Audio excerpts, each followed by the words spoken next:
بسم اللہ الرحمن الرحیم۔ السلام علیکم ورحمۃ اللہ وبرکاتہ۔ ہمارا پروگرام نمازی کے لباس کے احکامات کے بارے میں ہے، یعنی نماز ادا کرنے کے لیے کس طرح کا لباس ہونا ضروری ہے، کس طرح کا لباس شرعی لحاظ سے پہنا جائے کہ نماز ادا ہو جائے۔ مرد کے لیے یہ حکم ہے کہ وہ ناف سے گھٹنوں تک اپنے جسم کو ڈھانپے، اور عورت کے لیے ضروری ہے کہ وہ تمام جسم کو ڈھانپے، اپنا چہرہ بھی ڈھانپے، اپنے سر کے بالوں کو اچھی طرح سے ڈھانپے کہ کوئی بال نظر نہ آتا ہو۔ لیکن اس بات کا خیال ہے کہ اگر کوئی عورت حج عمرہ وغیرہ کرنے جاتی ہے تو حالت احرام میں دستانے پہننا یا نقاب پہننا ناجائز ہے۔ حالت احرام میں عورت اپنا چہرہ نہیں کور کرے گی۔ مرد ہو یا عورت، اس کے لیے ضروری ہے کہ وہ مکمل لباس پہنے۔ دیکھا یہ گیا ہے کہ بعض حضرات اس طرح سے کرتے ہیں کہ گرمی زیادہ ہو تو گرمی سے بچنے کے لیے وہ صرف شلوار یا پاجامہ وغیرہ پہن کر نماز ادا کرنی شروع کر دیتے ہیں، جو کہ مکروہ فعل ہے۔ نماز ادا کرنے کے لیے اگر آپ کو کوئی انتہائی مجبوری نہیں ہے اور آپ کے پاس پورا لباس موجود ہے تو آپ مکمل شلوار قمیض یا کرتا شلوار یا جو کچھ بھی آپ کے پاس ہے وہ مکمل لباس پہنیں۔ ایسا نہ ہو کہ آپ صرف پینٹ میں یا صرف پاجامے یا شلوار میں ہی نماز ادا کر رہے ہیں۔ ایسا کرنے سے آپ کی نماز مکروہ ہو جائے گی۔ جب کوئی عورت نماز ادا کر رہی ہو تو وہ اس بات کا خیال رکھے کہ وہ نامحرم مردوں کی موجودگی میں دستانے پہنے اور جرابیں پہن کر نماز ادا کرے۔ لیکن اگر محرم مرد موجود ہیں تو ایسے میں وہ بغیر دستانوں کے نماز ادا کر سکتی ہے، اور ضروری نہیں کہ وہ جرابیں پہنے۔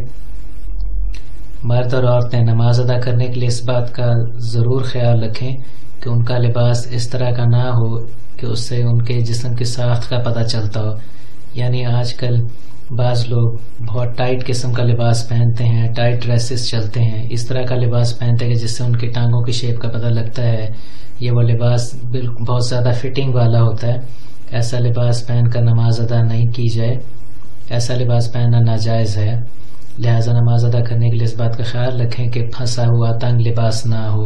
عورت اور مرد دونوں کے لیے یہ حکم ہے کہ وہ اتنا باریک لباس پہن کر نماز ادا نہ کریں کہ جس سے ان کا جسم نظر آتا ہو۔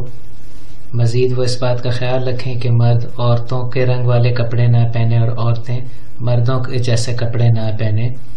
نماز ادا کرنے کے لیے نماز اس بات کا خیال رکھیں کہ عورتیں مردوں والا لباس نہ پہنیں اور مرد عورتوں والا لباس نہ پہنیں۔ مرد سلک کا بنا ہوا لباس نہ پہنے۔ سلک کا بنا ہوا لباس پہننا مردوں کے لیے حرام ہے۔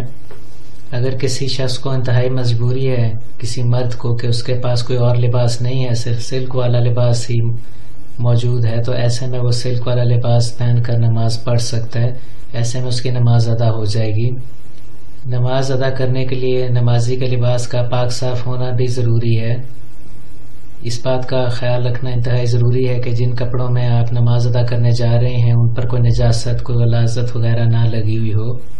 اگر آپ کے کپڑے پر نجاست لگی ہوئی ہے تو پہلے آپ اس کپڑے کو پاک صاف کرنے کا اہتمام کریں، کوئی اور کپڑا لیں اور اس میں آپ نماز ادا کریں۔ لیکن اگر آپ کے پاس کوئی ایسا لباس نہیں ہے کہ جو نجاست سے پاک صاف ہو تو ایسے میں مجبوراً اسی میں نماز ادا کی جائے۔ عورت ہو یا مرد ہو، اس کے لباس سے بدبو، اسمیل نہیں آنی چاہیے۔ اگر بدبو یا اسمیل والا لباس ہے تو اسے ترک کر دیں اور صاف ستھرا لباس پہن کر نماز ادا کریں۔ بالخصوص اگر آپ باجماعت نماز ادا کرنے جا رہے ہیں تو ایسا لباس نہ پہنیں کہ جس سے اسمیل سے دوسرے نمازیوں کو پریشانی ہو۔ اگر آپ مسجد جا رہے ہیں تو مرد خوشبو لگا کر مسجد جا سکتے ہیں، یہ سنت رسول حضرت محمد مصطفیٰ صلی اللہ علیہ وآلہ وسلم ہے۔ لیکن اگر کوئی عورت باجماعت نماز ادا کرنا چاہتی ہے اور وہ مسجد جا رہی ہے تو ایسے میں وہ خوشبو لگا کر نہیں جائے گی۔ عورتوں کو اس بات کی اجازت نہیں کہ وہ خوشبو لگا کر مسجد میں جائیں۔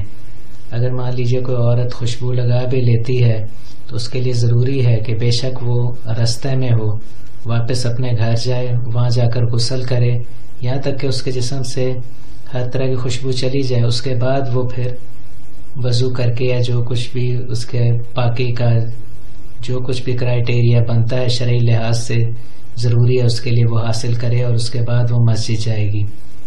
عورتوں کے لیے افضل یہی ہے کہ وہ باجماعت مسجد میں نماز ادا کرنے کے بجائے گھر پر نماز ادا کریں۔ اگر کوئی نمازی نماز ادا کر رہا ہو اور کپڑا، اس کا لباس اس کی سطر سے ہٹ جاتا ہے تو ایسے میں وہ ایک ہاتھ سے اس کپڑے کو دوبارہ سے اپنی سطر کو ڈھانپ لے، سطر پوشی کر لے، اپنی سطر کو ڈھانپے۔ اور اگر ایسا کرنا ممکن نہیں ہے، یعنی اگر وہ دونوں ہاتھوں سے اس لباس میں اپنی سطر کو چھپانے کی کوشش کرے گا تو اس کی نماز ٹوٹ جائے گی۔ اگر کوئی شخص مجبوراً کوئی ایسا لباس پہن لیتا ہے کہ جس سے اس کی سطر ڈھانپی ہوئی نہیں ہے تو ایسے میں وہ کوئی اور لباس نہ ہونے کی وجہ سے اپنی سطر کو گھاس پھوس وغیرہ سے ڈھانپ سکتا ہے، کوئی پتہ وغیرہ لے کر اپنی سطر کو ڈھانپ سکتا ہے۔ اگر کوئی شخص نماز ادا کرنے جا رہا ہے اور اس کے پاس کوئی ایسا لباس، کوئی کپڑا، کوئی گھاس پھوس یا پتہ بھی نہیں ہے کہ جس سے وہ اپنی سطر کو چھپا سکے، تو ایسے میں وہ کچھ پاک مٹی زمین سے لے لے اور اس مٹی کو اپنی سطر پر، اپنے جسم پر مل لے، تو اس سے اس کی سطر پوشی ہو جائے گی اور پھر وہ نماز ادا کر سکتا ہے۔ اگر کوئی شخص دھلا ہوا صاف کپڑا پہن کر نماز ادا کرتا ہے اور اسے نماز ادا کر لینے کے بعد پتہ چلتا ہے کہ وہ کپڑا پاک صاف نہیں تھا، تو ایسے میں بھی اس شخص کی نماز صحیح ہے، اس شخص کی نماز ادا ہو چکی ہے۔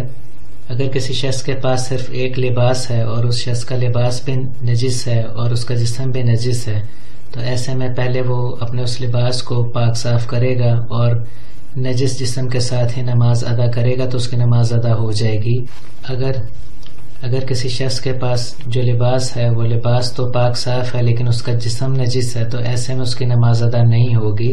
اگر کسی شخص کے پاس صرف نجس لباس ہے اور اس کا جسم پاک صاف ہے تو ایسے میں اگر اس کے پاس مزید اور کوئی لباس بھی نہیں ہے تو پھر وہ نجس لباس میں نماز ادا کرے گا تو اس کی نماز ہو جائے گی۔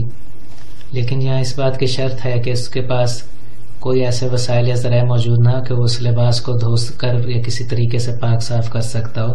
ایسے میں کیونکہ نہ وہ لباس کو پاک صاف کر سکتا ہے لیکن اس کا جسم تو پاک صاف ہے، تو کیونکہ وہ لباس کو سے نجاست نہیں ہٹا سکتا، مجبوری اس طرح کی ہے، تو اس لیے اس کی نماز ہو جاتی ہے۔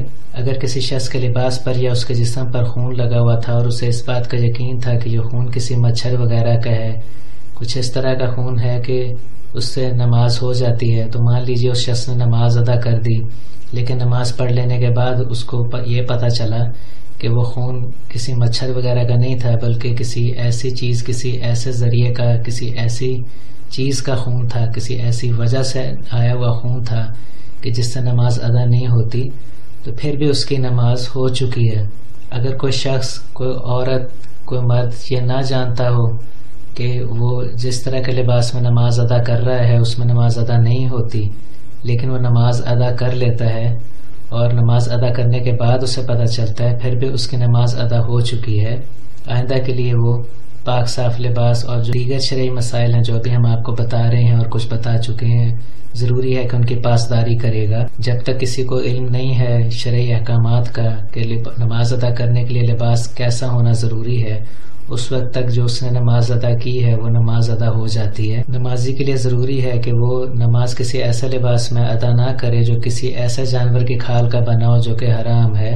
نماز ادا کرنے کے دوران مرد سونے کا بنا ہوا زیور نہیں پہن سکتے، سونے کا بنا ہوا زیور ویسے ہی مردوں کے لیے حرام ہے۔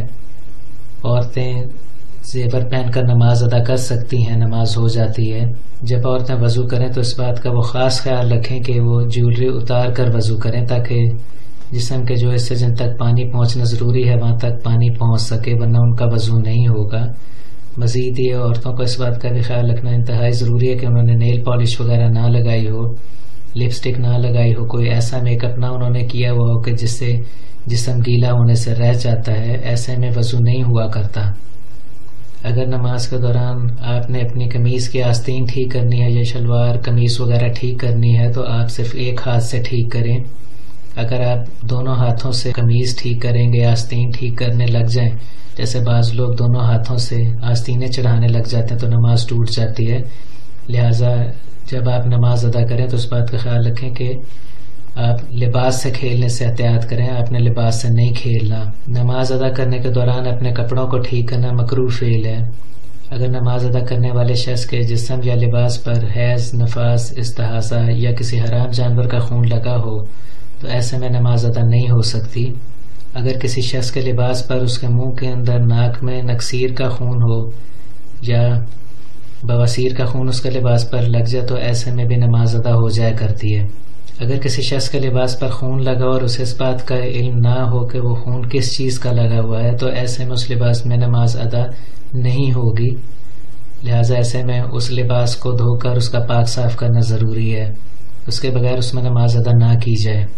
اگر نماز ادا کرنے والے شخص کے جسم پر یا لباس پر حلال جانور کا خون لگا ہو تو ایسے میں نماز ادا ہو جاتی ہے، لیکن بہرحال بہتر اور افضل یہی ہے کہ جسم کو اور کپڑوں کو پاک کر لیا جائے اور پھر نماز ادا کی جائے۔ لیکن اگر انتہائی مجبوری ہے اور جسم یا لباس یا دونوں پر حلال جانور کا خون لگا ہوا ہے تو ایسے میں نماز ادا ہو جاتی ہے۔ اگر نماز پڑھنے کے دوران جسم کے کسی پھوڑے، پھنسی وغیرہ سے کسی زخم سے خون نکل آئے اور وہ لباس پر لگ جائے تو ایسے میں نماز ادا ہو جایا کرتی ہے۔ اگر کسی شخص نے جرابیں پہنی ہوئی تھیں یا ٹوپی لی ہوئی تھی نماز ادا کرنے کے دوران اور اسے نماز کے بعد پتہ چلا کہ وہ نجس تھی، اس پہ کوئی نجاست لگی ہوئی تھی یا کوئی اور اس کے ساتھ ایسا شرعی مسئلہ تھا کہ نماز ادا نہیں ہوگی تو پھر بھی اس کی نماز ادا ہو چکی ہے کیونکہ اس کے علم میں نہیں تھا۔ اگر کسی نمازی کے کپڑوں پر پیٹرول لگا ہوا ہو تو پیٹرول لگے ہوئے کپڑوں میں نماز ادا ہو جاتی ہے، پیٹرول صاف ہے۔ ناظرین اکرام، یہ تھا ہمارا پروگرام نمازی کے لباس کے احکامات کے بارے میں۔ اس ویڈیو کو آپ لائک اور شیئر کریں تاکہ زیادہ سے زیادہ لوگوں کو اس کا فائدہ پہنچ سکے۔